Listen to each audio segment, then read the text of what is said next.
एक बार की बात है, एक गांव में एक चुड़ैल का साया था। वो चुड़ैल रोज रात को लोगों के दरवाजे खटकाकर बोलती, घर पर कोई है, घर पर कोई है, दरवाजा खोलो, खोलो दरवाजा। जब कोई गांव वाला दरवाजा खोलता तो वो चुड़ैल उसे उठाकर ले जाती। अरे मर गया, अरे छोड़ दे चुड़ैल, अरे बच्चे की जान लेगी क्या? अरे छोड़ दे, तेरा दास बेटे, अरे गाँव वालों बचाओ, बचाओ, बचाओ। अगले दिन, अरे भाइयों, इस चुड़ैल ने तो जीना दुश्वार कर दिया है। तभी हरिया का बेटा राजू बोलता है, पापा, मेरे दिमाग में एक तरकीब है, बताऊं क्या? अरे तुम अभी छोटे हो, तुम चुप ही रहो, जाओ यहाँ से। पापा, मैं छोटा पैकेट बड़ा धमाका हूँ। अरे तरकीब तो सुन लो पहले। कोई बात नहीं हरिया, ऐसे बोलने तो दो। अंकल, क्यों न हम अपने घर के बाहर शीशा लगा दें? चुड़ैल अपनी शक्ल उसमें देखकर डर जाएगी और भाग जाएगी। ये क्या झंडू तरकीब है, मैं नहीं मानता इसे। तभी पास खड़ी हरिया की पत्नी कविता कहती है, अजी, इसकी तरकीब इतनी भी बुरी नहीं, एक बार ऐसा करके देखते हैं। तुम चुप करो, जाओ जाकर घर का काम करो। नहीं नहीं, ठीक है, हम ये भी करके देखते हैं। फिर सब गांव वाले अपने अपने घरों के बाहर दरवाजों पे शीशा लगा देते हैं और आधी रात होते ही चुड़ैल आती है और शीशे में देखकर बोलती है, अरे ये क्या, तुम कौन हो? ये मेरा इलाका है, तुम जाओ यहाँ से। लेकिन शीशे में उसी की शक्ल होती है और वो भी वैसी ही हिलती है जैसे चुड़ैल। ये देखकर चुड़ैल डर जाती है। लगता है गांव वालों ने इसे मुझसे बचने के लिए यहाँ बुलाया है। चलो और किसी के घर का दरवाजा खटखटाती हूँ। फिर चुड़ैल हरिया के घर जाती है। हरिया के घर शीशा नहीं लगा होता। यहाँ वो चुड़ैल नहीं है, इसी का दरवाजा खटखटाती हूँ। घर पर कोई है? अरे इतनी मीठी आवाज है, जरूर कोई झक्कास औरत होगी। इस कविता से तो मैं दुखी हो गया। चलो थोड़ी मटर गश्ती ही कर दूं। हाँ, मैं हूं ना घर पर, मेरी रानी, अभी आया जाने मन। ये सोचकर शराब के नशे में धुत हरिया दरवाजा खोलने जाता है। तभी कविता और राजू आ जाते हैं और उसे रोक लेते हैं। अरे अरे छोड़ कलमुही, मेरी रानी आई है बाहर। अरे पापा जी, रानी नहीं, डायन आई है बाहर। मम्मी पकड़ के रखना इनको। लेकिन कविता और राजू हरिया को पकड़ लेते हैं और उसे जाने नहीं देते। लगता है इस घर में कोई नहीं है, आज तो भूखा ही रहना पड़ेगा लगता है, लेकिन मैं कल आऊंगी, कल फिर आऊंगी। फिर चुड़ैल वहाँ से चली जाती है। तभी हरिया कविता को लात मारकर गिरा देता है। छोड़ मुझे, मेरी रानी आई थी, तूने मुझे जाने नहीं दिया, मैं तुझे जिंदा नहीं छोड़ूंगा। फिर वो नशे में कविता को बहुत मारता पीटता है। राजू ये सब देखकर बहुत डर जाता है, उसे बहुत बुरा लगता है। अगले दिन, मम्मी तुम ठीक तो हो ना? हाँ बेटा, मैं बिल्कुल ठीक हूँ, तुम मेरी चिंता मत करो।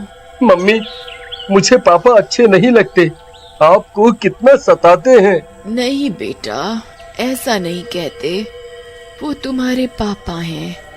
जाओ तुम जाकर खेलो। कविता उठकर दरवाजे पर शीशा लगा देती है और रात में शीशा लगा होने के कारण चुड़ैल किसी के घर पर जाकर शिकार नहीं कर पाती। इस गांव में इतनी चुड़ैल कहाँ से आ गई?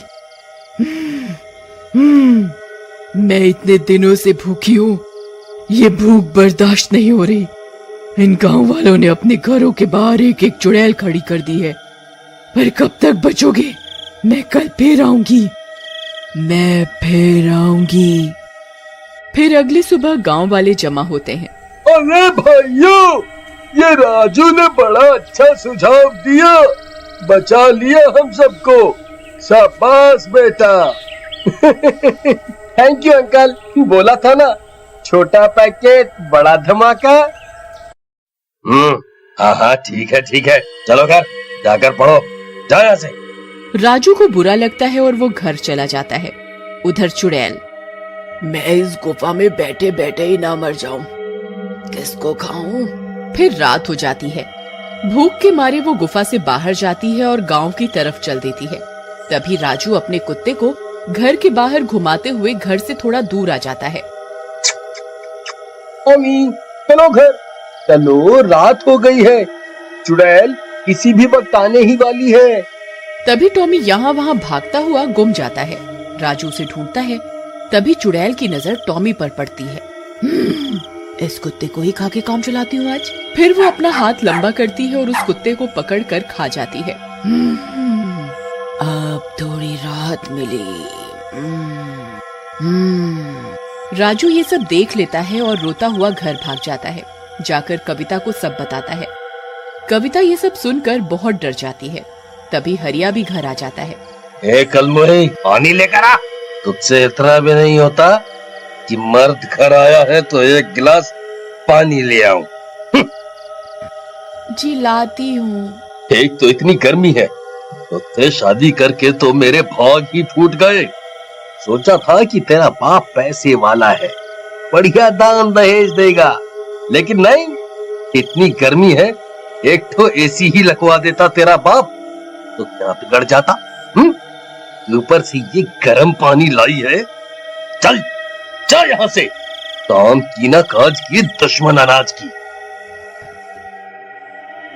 कविता कुछ नहीं कहती, मगर राजू को अपने पापा का अपनी माँ के साथ ये बर्ताव अच्छा नहीं लगता। फिर रात में सबके सो जाने पर वो जाता है और घर के दरवाजे से शीशा हटा देता है और फिर रोज की तरह चुड़ैल आती है।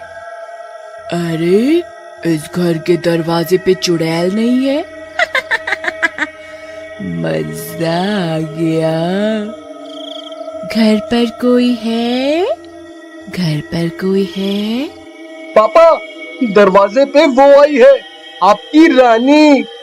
जाओ, मम्मी सो रही है, आप चुपके से चले जाओ। वाह बेटा, तू ही है मेरा असली शेर। वाह वाह वाह, जिए मेरे लाल, आया मेरी रानी, तुमने पुकारा और हम चले आए। आया डार्लिंग, आया आया आया। हाँ हाँ जाओ, मेरी मम्मी को बहुत दुखी कर लिया आपने।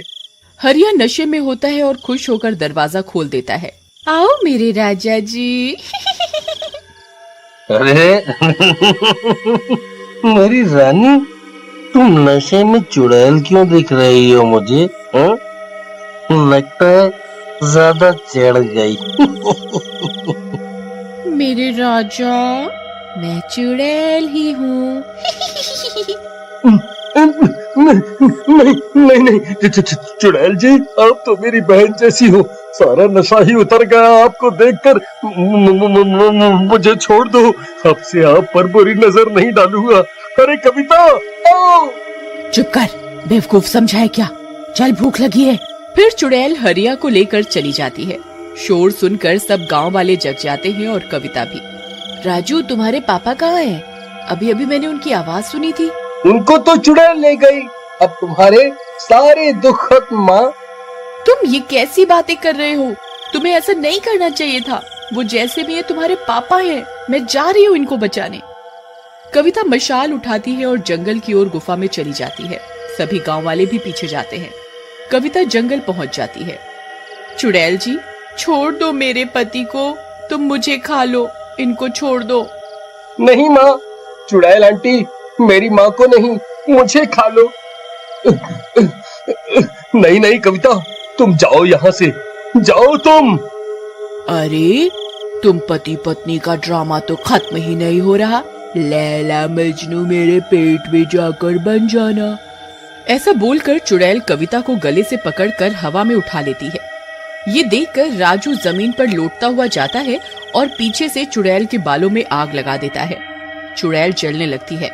अरे नहीं छोटे से लड़के, ये तूने क्या किया? और फिर चुड़ैल जलकर राख हो जाती है।